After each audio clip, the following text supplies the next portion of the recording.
Hello, Hi Buds Club. I got to work on my intro because I'm used to a different show, so I got to get rid of the vernacular. But thank you for tuning into the first official POTcast of Hi Buds Club, Canada's biggest network for legal and regulated cannabis workers, both retail and production. I am Jeffrey R.D. Allen, also known as Captain Cannabeard. You'll get to know that as we go on. We got a few people tuning in. I'll wait for a few more people to tune in before we get right into the thick of things. But first of all, I just want to say welcome. This channel that you're viewing this on will not be the permanent channel for the show. We'll get a whole new channel put together, all the fun stuff. But until then, we're going to be hosting these videos, these podcasts, on the other side, Battle Rap League's YouTube channel. Don't feel obligated to subscribe or anything like that because this will be making a transition to a new platform. Until then, though, you're going to get it all through the Hi Buds Club posts anyways. So welcome. I see a few people already popping in right now. What I like to do for every podcast that I do, and seeing how this is a podcast, it's only fitting. We christen the show. We put a little bit of smoke in the air, whether that's a pipe bowl, whether that's a bong rip, whether that's lighting a doobie. Today it's lighting a doobie, so let's do that. If you have it, wherever you are in Canada, the slogan is pack it up, roll it up, light it up, and smoke it up. Let's have some fun.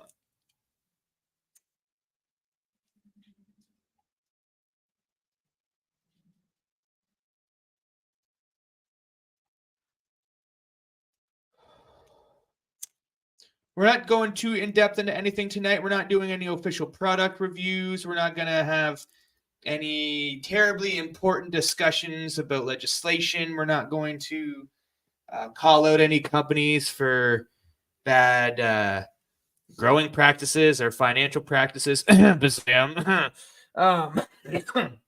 Excuse me. Oh, did I say something? We're not going to talk about any of that tonight. We're just going to have a preliminary discussion about what you can expect from the show, being a few of those things that I just mentioned. So first of all, let's talk about cannabis reviews. Now, I have a very specific way that I do my reviews. I have a very specific standard for the cannabis products that I consume. I'm sure many of you are the same way. However, what I am noticing is a large variance in the standard that we apply to these reviews, which is why I've started the Canadian Cannabis Review Standards, and we'll be accepting bud tenders per application to be able to offer that stamp of approval. This comes down to a few different things. One, experience with the plant, knowledge with the plant. But further than that, understanding the process of how certain products came to market. For instance, there's a lot of people that consume distillate on a day-to-day basis that don't really understand why distillate's a product, where it came from, the idea to make distillate, and why it's maybe not such a good thing, one, for us as cannabis professionals to be consuming, and two, for us to be recommending to our customers. These are conversations that we're going to have throughout time. But with the Canadian Cannabis Review Standards, it's very important that we have a baseline of criteria that keep subjectivity out of the discussion as much as possible. For example, everybody can look at the color of their ash. They can tell that it's white or black or dark gray, anywhere in between. You can look at the test numbers on your bag and say, oh, this is 32% THC. I really like this. And this is 19% THC. I really don't like this. These are all things that anybody can do. They can consume something, tell you whether or not they like it. At Canadian Cannabis Review Standards, we want to go a step past that. I want to have a true professional approach to what we're trying to catalog as far as an actual review over time. Thing that people need to realize is that cannabis is not going to ever be a completely consistent product. Even the most consistent ones on the market, your tribal Cuban Lynxes or Gelato Mints or your Lot 420 Gelato 33s or your Ghost Drops First Class Funk Z Splitter. These are staples of the black market, Rainbow Pea, Jealousy. We could go on and on with black market strains. And there's many I'm not mentioning, of course. But sorry, don't want the doobie to go out. Oh.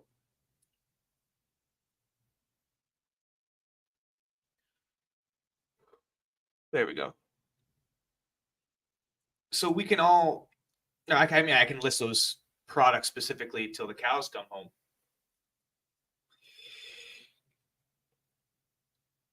There we go. Having said that, there's a massive disconnect in the consumption standard amongst really, it seems to be younger bud tenders and older bud tenders. Maybe throughout our discussions, we'll discover that age isn't so much of a factor. But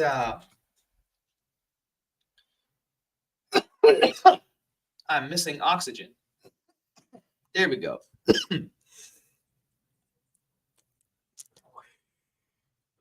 We want to use this or the Canadian Cannabis Review Standards to really point out the difference between a proper cannabis product and an improper cannabis product. So getting away from that, that's going to be a heavy focus of this podcast. We're going to be brutally honest about things that we don't like and that we do like, whether we're surprised about something going in for the positive or negative. But apply an actual, almost scientific method to reviewing these products. So we can have, like I said, a unified standard of criteria that we catalog these reviews to assess over time. Because this is where I was getting at. You have all of these great strains, these great products, and as consistent as they can be, those are some of the more consistent ones on the market. Over long periods of time, it's impossible to hold that consistency within a certain variable amount. People got to realize cannabis isn't like alcohol. It's not like beer where you have a specific recipe. You can mix the thing in and have the same end result every time as long as your variables are correct. Every cannabis plant is different. Every cutting is different. Every phenotype is different. You're going to have variance across the board. And what you can really compare that to, instead of comparing that to a manufactured, like a liquor or a beer or something, compare cannabis to wine. The most comparable thing to cannabis, as far as consumption goes in the world, would be wine. Like a fine wine, if you store cannabis properly, it will get better with age. You can look at a 2017, let's look at a 2020 Tiki Rain from Wagner's versus a 2022 or a 2023. There's a difference. The Z Splitter from Ghost Drops, there's a difference between when it first dropped to what it is now. It's a little more refined. The First Class Funk, pretty much the same all the way through. But when you start to catalog these reviews over a long period of time, the same strains, you get the differences over the course of years. We can start to actually have a database of, okay, when somebody goes to a restaurant, okay, we know the 1947 Cabernet Sauvignon from Blue Blah Blue Winery in France. The 47 is great, but the 48 is dog piss. We can have that kind of standard, that kind of product knowledge amongst the consumer base, let alone us professionals. That's the ultimate goal of the Canadian Cannabis Review Standards. So we're going to be focusing a lot of our discussions around those standards. And the reason why I developed that is because being around some of the most prominent cannabis professionals in the country during what I call the final frontier of pre-legalization cannabis activism. Through meeting people like Amy Anonymous, Matt Murnaugh, creepy stuff aside, Mark Emery and Jody Emery, Remo Calasanti, Bubble Man, the Strain Hunters guys. Through meeting and conversing with people like this, your Cannabis Culture 5, which I've already mentioned, Mark and Jody, but you have Brittany Guerra, you have Chris and Aaron Goodwin. You have Sarah, the first winner of Big Brother Canada. She was a bong tender at the time that she won. Through talking with all of these people that are in the thick of the cannabis scene across the country, I've been lucky enough to develop a certain standard, a certain taste, a certain knowledge base to understand exactly what is good, what is not good, to eliminate my subjective tastes, my subjective experiences from the assessment of what is a proper cannabis product and what is not. To give you a prime example, I don't want to mention a company or anything right now because I don't want to put anybody on blast, but insert any company name here with a line of distillate-infused pre-rolls. Do I enjoy the flavor of botanical terpenes that they're putting in these distillate mixtures? I mean, of course I do. Who doesn't like to smoke a joint and taste watermelon or taste strawberry banana or the Tiger Blood? Was it like vanilla and coconut and something else? Who doesn't? Cherry, one of my favorite flavors. Peach. You can go on and on with all the flavors that they come up with. But I can take away my subjective experience saying, okay, yeah, that tastes good. And yeah, that kind of gets me high. Versus distillate is not made with whole cannabis flower. It's made with subpar product. I know this. This is why a lot of people get headaches when they consume distillate on a regular basis and things like that. I know all of the detriments to consuming distillate. So even though I might smoke a distillate or consume a distillate product and mildly enjoy it the few times that I do, I still understand the negatives of that product and why it's not a good product.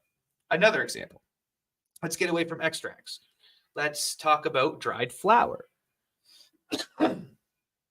There's a particular strain on the market, and again, I'll refrain from the particular strain name and company, but there's a strain on the market that for a long time was the bestseller in Canada. It wasn't in 2023. That title now belongs to Fraser Valley's Donny Burger or D Burger, which for a budget ounce, I'll say that I approve of. But there's a certain strain that was a top seller for a very long time and regularly had dark gray or black ash, regularly would not burn nice, regularly would have that not potency kick to the back of the throat and lungs, but unflushed, uncured cannabis burn in the back of the throat and lungs. But yet people would swear by the strain for two reasons. One, because it had a name of a popular strain, and two, because it was cheap. Affordable, inexpensive.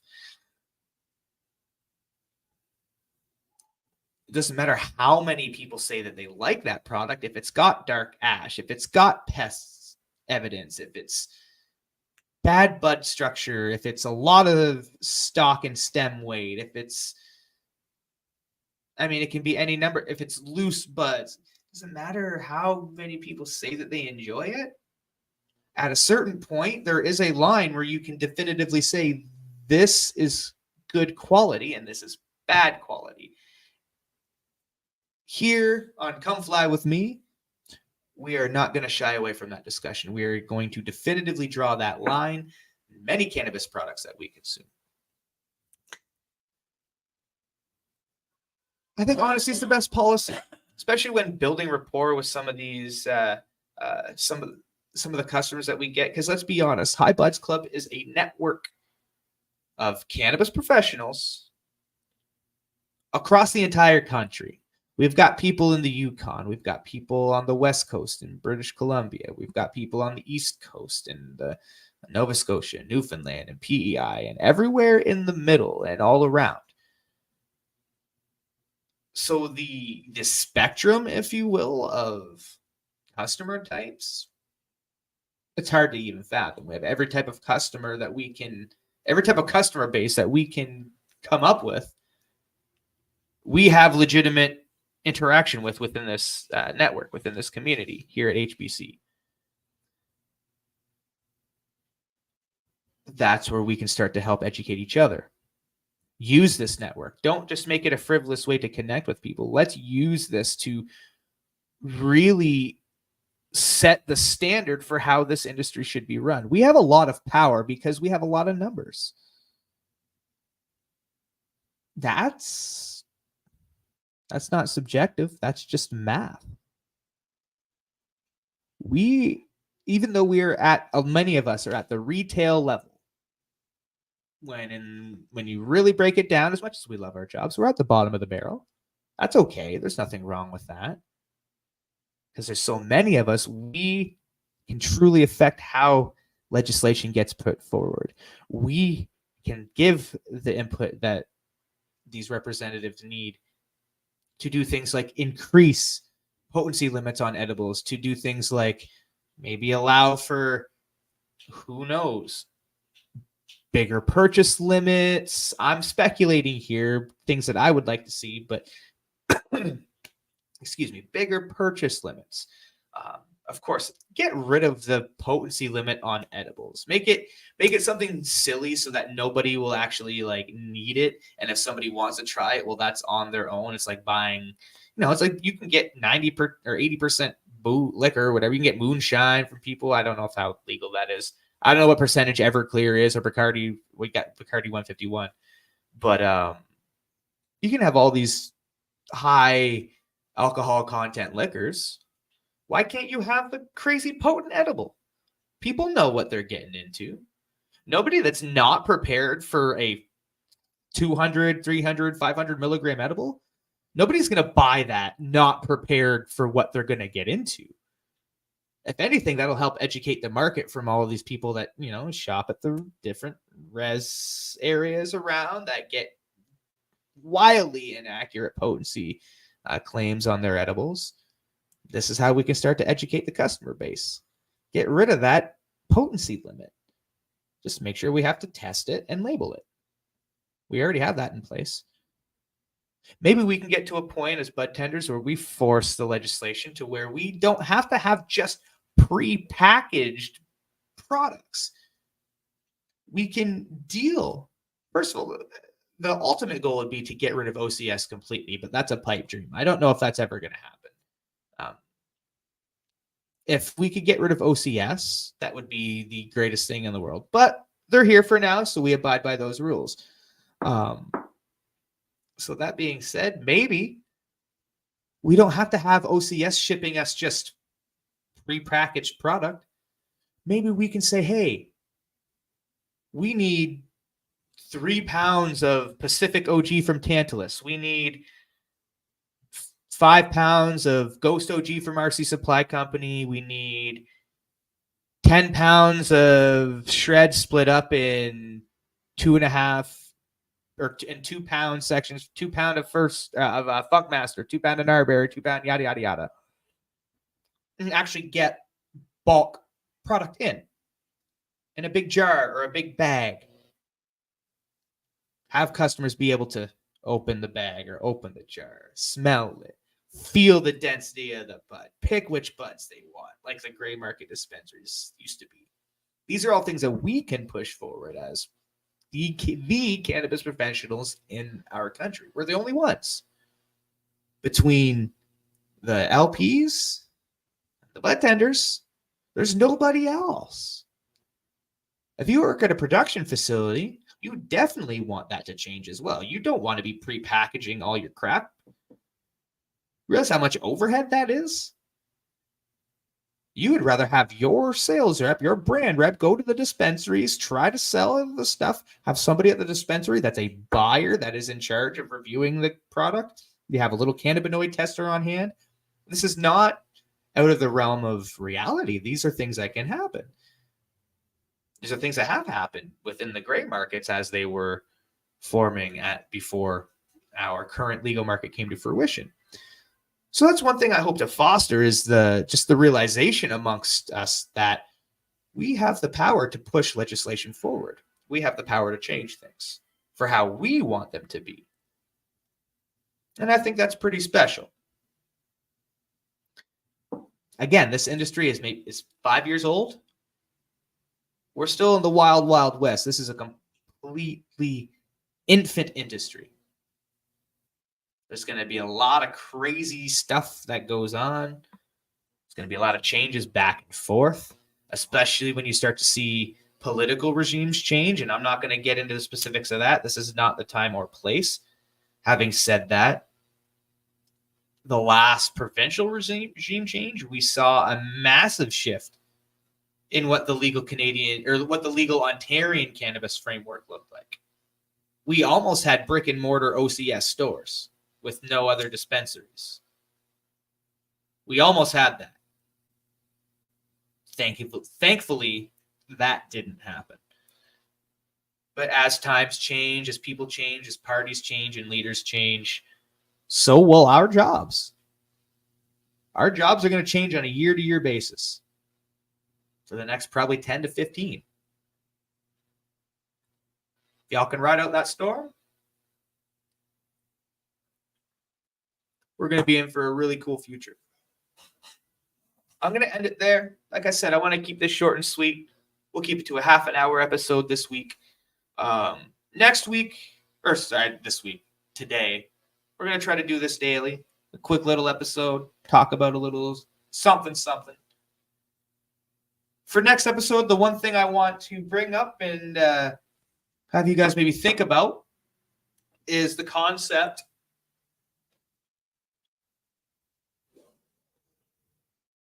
of top shelf versus bottom shelf product. The customer base which shops for those things.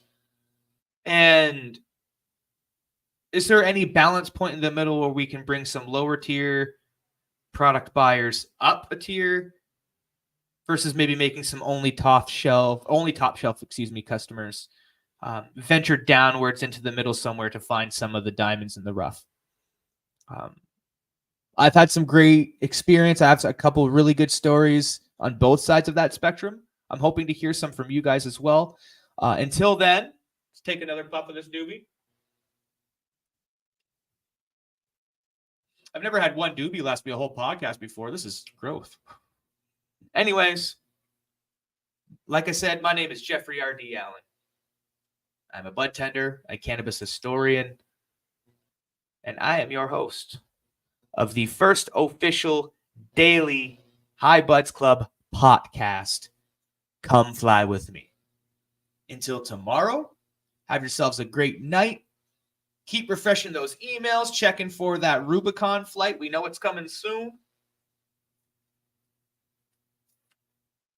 On that note, shout out to Elise and everybody at High Buds Club for High Buds Club for working through whatever issues that they're having. I know they're having some problems, or just some delays rather, verifying some boarding passes. So wish them the best, of course, with that. Until next time,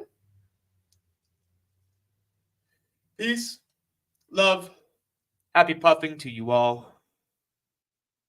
I'm out.